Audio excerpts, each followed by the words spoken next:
Idaho Matters podcast is brought to you by St. Luke's On-Demand Virtual Care, which allows patients to see a provider from their home using a computer or smartphone with on-demand care for common ailments, such as a cough, sore throat, or a sinus issue.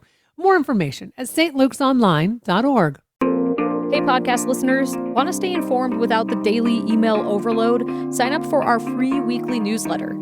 Every Tuesday morning, we bring you the top local stories, plus highlights from Idaho Matters and the Mountain West News Bureau, all in one easy read.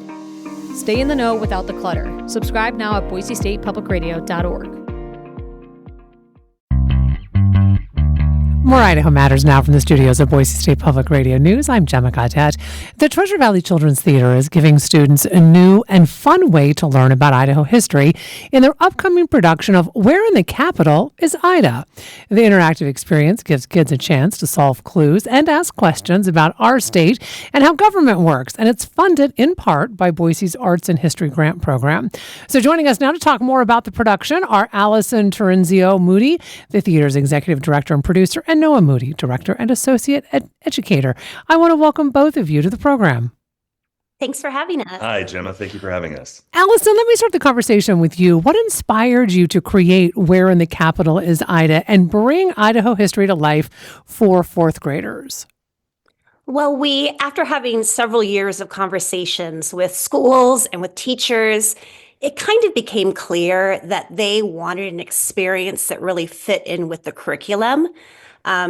Having the opportunity to have assemblies isn't always very budget friendly for a school. And so to bring a project that really fits in with those core learning standards that the teachers can say, okay, this is a project that we can fully support. And also, learning about the three branches of government isn't always such a fun thing to teach fourth grade. So we wanted to have a creative way of doing that.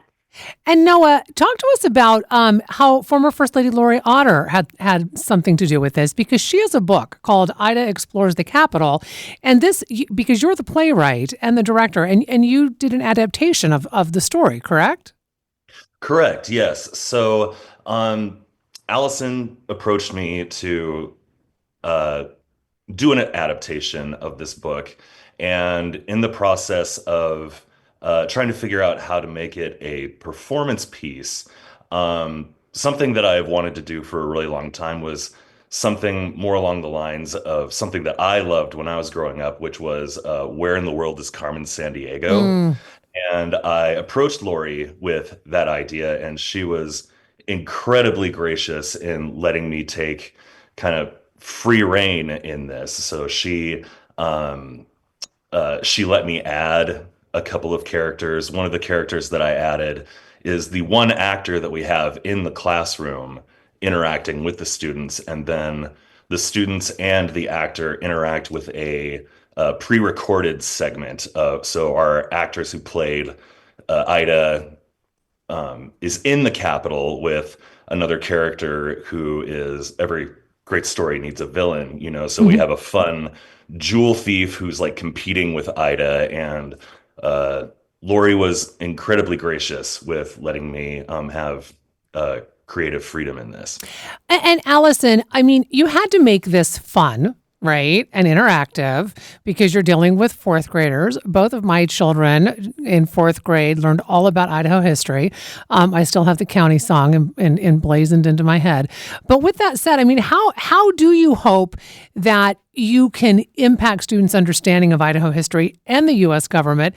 You also have to align with, core history standards as well. So there's a lot on your plate to make this work. Exactly. So a lot of it was just, we had a ton of brainstorm sessions. I met with the lovely staff over at Taft Elementary.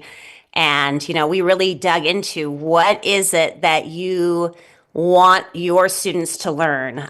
What is the most important takeaway that we can do? And I think the one beautiful thing that we love about Treasure Valley Children's Theater is that we really want to listen. We want to adapt and make programs that are actually helpful. So it took a couple of years to put this together, and a lot of back and forth, but more than anything, it's the relationship that we've built with the schools in West Ada and in Boise through the years that kind of put this together and gave us the green light. So, Noah, in your opinion, what role do you think arts education plays in helping students understand history in a true hands-on and memorable way? Oh, wow.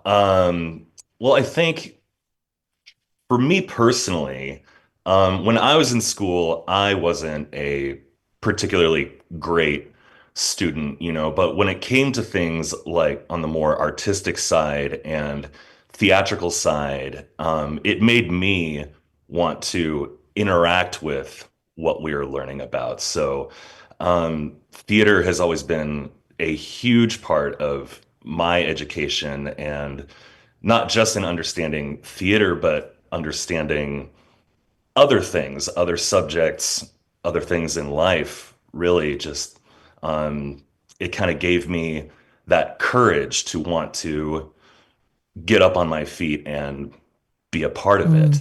And that's something that at Treasure Valley Children's Theater, we have a lot of students who feel that way as well, where they have said that they felt that theater has helped them in other parts of their lives. And yeah, that's kind of how it's been for me personally. And Allison, I have less than a minute, but I want to get this question in. What has truly been the most rewarding part of this entire experience for you? I think just learning that theater can help kids in ways that you may have not thought. It's compassion, it's empathy, but taking a subject like three branches of government and bringing a little theatrical, pizzazz to it, it really enforces that the arts in general teach subjects, and it's not just about sitting and doing, forms and being on your computer, but you can learn creatively, and that will take you so much further in the future. Well, I want to thank you both so much for taking time to talk with us. We've been talking with Allison Trinzio Moody, Treasure Valley Children's Theater Executive Director and Producer, and Noah Moody, Director and Associate Educator. We've been talking about their upcoming production of Where in the Capital is Ida? This is the Idaho Matters podcast. I'm Gemma Gaudet. Hey, I'm Peter Pruitt from Zoo Idaho. And I'm Dr. Leif Tapinola with the Idaho Museum of Natural History. Together we host The Nature of Idaho, a podcast all about how our state's amazing landscapes, wildlife, and geology shape life here in the Gem State. Each week we dive into nature stories from across Idaho, everything from fossils to forests, and sometimes even a few fun facts you can share on your next hike. So join us as we celebrate everything that makes wild Idaho special. Listen to The Nature of Idaho from KISU, wherever you get your podcasts, or at KISU.org.